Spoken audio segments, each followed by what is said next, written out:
کہنا چاہیں گے پاکستان تحریک انصاف کی قیادت نے بڑے تاریخی دی ہے، ہم یہ کریں گے ہم وہ کریں گے، وہاں پہ کس لیڈر کی تقریر کو آپ نے بہتر سمجھا اور یہ سمجھا کہ اس تقریر سے کچھ نہ کچھ جو کارکن ہیں جن کے ساتھ ماضی کے ابھی قریب میں جو احتجاجی دھرنوں میں دھوکے ہوئے ہیں وہ کچھ نہ کچھ حل ہو سکتے ہیں؟ دیکھیے تحریک انصاف سے بڑا جلسہ تو کوئی نہیں کر سکتا، اس میں تو کوئی دو رائے نہیں ہے، اور لوگ بھی تحریک انصاف کے ساتھ ہیں، لیکن جلسے تو مقصد نہیں ہے۔ مقصد تو یہ ہے کہ کیا اسٹریٹ کے اوپر آپ اتنا پریشر جنریٹ کرتے ہیں کہ حکومت مجبور ہو کہ وہ مذاکرات کے اوپر آئے۔ وہ پریشر جب تک آپ جنریٹ نہیں کریں گے، اور میری تو جو ناقص رائے ہے وہ یہی ہے کہ پہلے دیکھیں میں 9 فروری کو جب آپ کو تحریک چلانی چاہیے تھی آپ نے تحریک نہیں چلائی، وہ موقع مس ہو گیا۔ بعد میں الائنس آپ سے اب تک جو ہے وہ جو نہیں ہو رہا وہ بہت بڑی میں سمجھتا ہوں ناکامی ہے، جو الائنس ہر صورت میں اپوزیشن کا ہونا چاہیے تھا۔ اور تیسرا دیکھیں اب میری نظر میں غلط ہو سکتا ہوں، لیکن میری نظر میں جب تک عمران خان کی اپنی فیملی یہ ذمہ داری سر پہ نہیں اٹھائے گی، کارکن نہیں جڑیں گے ساتھ، اور لوگوں کو ساتھ جڑنے کے لیے بشرا بی بی کو، ان کی فیملی کو، خان صاحب کی فیملی ہیں، بہنیں ہیں، ان کو جو ہے اپنا رول ادا کرنا پڑے گا۔ باقی دیکھیں کیپیسٹی نہیں ہے کسی میں بھی کہ وہ لوگوں کو ساتھ جوڑ سکے۔ پٹیالہ جیل سے ایک پیغام آیا تھا کہ فواد چودھری صاحب جو تنقید کر رہے ہیں وہ ہاتھ ہولا رکھیں، تو سر پھر بھی آپ نے ہاتھ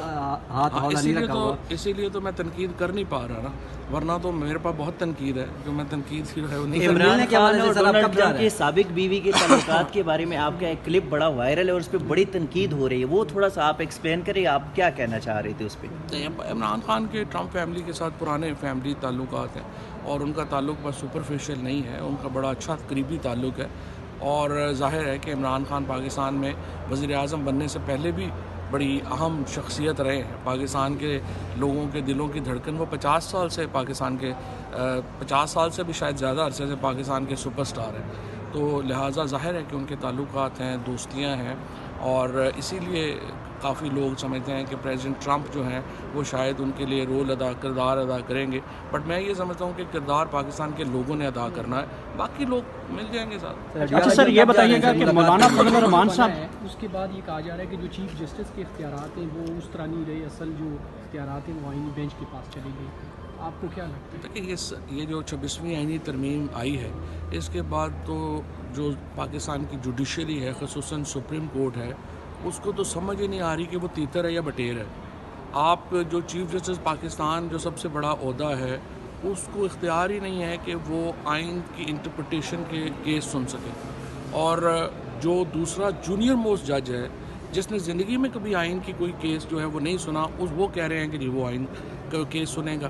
اب حکومت کا نظام انہوں نے 26ویں آئینی ترمیم میں یہ بنایا ہے کہ جی یہ جو حکومت کے مقدمے ہوں گے وہ بینچ بنائے گی، اور حکومت کے مقدمے اس بینچ میں جائیں گے جو حکومت نے بنایا ہو۔ اس سے زیادہ مضحکہ خیز نظام دنیا میں کہیں نہیں ہے۔ یہ 26ویں آئینی ترمیم نے ختم ہونا ہے، چاہے وہ جلد ختم ہو، سپریم کورٹ کے جج خود ہمت کریں اور اس کو اٹھا کے باہر پھینکیں، یا آنے والی حکومت جو بھی آئے گی وہ اس کو اٹھا کے باہر پھینکے۔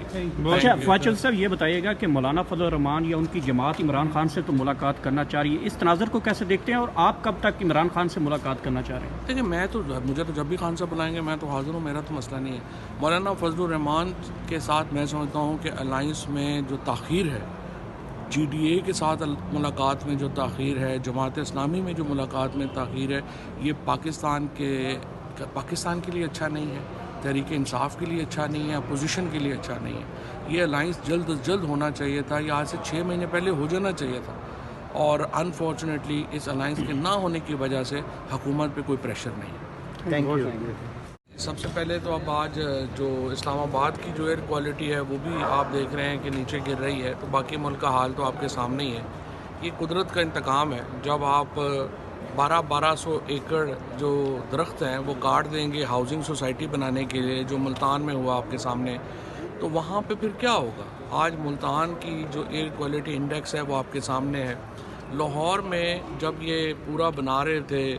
ایک کنکریٹ کا ایک پورا جنگل بنا رہے تھے، اس وقت سب لوگ بتا رہے تھے کہ اس کا انجام یہ ہوگا، اور وہی ہو رہا ہے۔ عمران خان پاکستان میں واحد پولیٹیشین تھا، جب وہ آیا ہے تو لوگوں کو پتہ چلا ہے کہ درخت لگانے بھی کوئی ذمہ داری ہے حکومت کی اور لوگوں کی۔ عمران خان سے پہلے بھی کبھی کسی نے یہاں پہ انوائرمنٹ کا نام نہیں لیا، اس کے بعد بھی آپ دیکھ رہے ہیں انوائرمنٹ کا، ماحول کا کوئی نام نہیں ہے۔ اور تحریک انصاف کی حکومت وہ واحد حکومت تھی جس نے ماحول کے اوپر جو پروجیکٹس تھے وہ ایک پرائم پروجیکٹس کے طور کے اوپر لانچ کیے،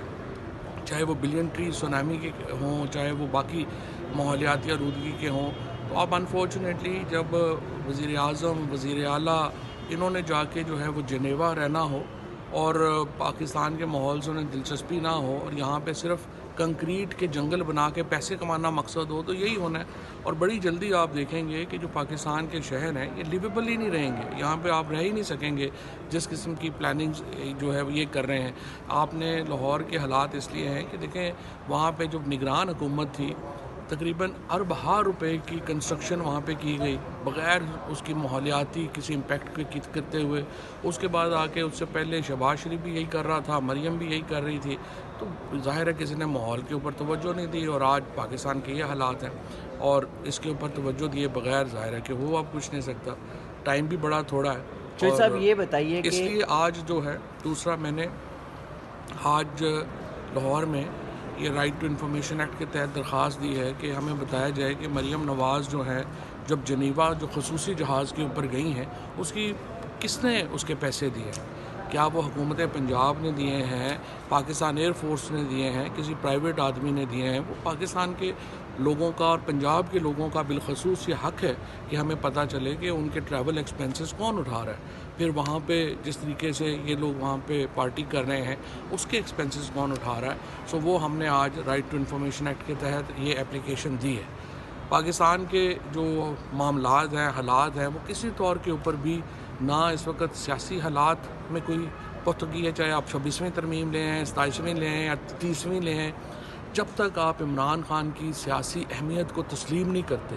تحریک انصاف کی اہمیت کو تسلیم نہیں کرتے، پاکستان کے اندر سیاسی استحکام نہیں آ سکتا۔ اور تحریک انصاف میں بھی میں سمجھتا ہوں کہ دیکھیں عمران خان کو باہر پاکستان کے لوگوں نے لانا ہے، پاکستان کے مسئلوں کا حل ٹرمپ یا ایلون مسک نے نہیں کرنا، پاکستان کے لوگوں نے کرنا ہے۔ لہٰذا کبھی ہم اپنی امیدیں سپریم کورٹ سے لگا لیں، کبھی امیدیں آپ جو ہے وہ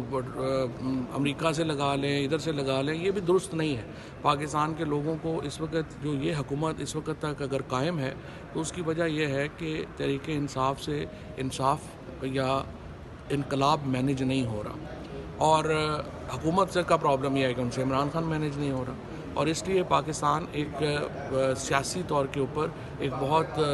میں سمجھتا ہوں کہ صورتحال ایسی ہے کہ جس میں روز ہی حکومت تو روز سروائیول کی جنگ لڑ رہی ہے۔ وہ ایک دن جو ہے وہ نکال دیتے ہیں، پھر ساری حکومت مل کے ناچتی گاتی ہے کہ آج ہم بچ گئے، اب کل کا سوچیں۔ تو اس طرح سے تو ملک چل رہا ہے، نہ اس کا کوئی ملک میں کوئی پالیسی ہے، نہ کوئی استحکام ہے۔ ایسی جعلی باتیں کر کر کے کہی جا رہے ہیں جی معیشت بڑی ٹھیک ہو گئی ہے۔ کیسے ٹھیک ہو گئی؟ آپ پچھلے سال سے کمپیریزن کر رہے ہیں، اس سے آپ نے کہا یہ 1% بہتر ہو گیا تو ٹھیک ہو گیا۔ یہ اس طرح نہیں ہوگا، یہ کسی وقت پھر گر جائے گا سارا معاملہ۔ اور میرے خیال میں سیاسی استحکام کے لیے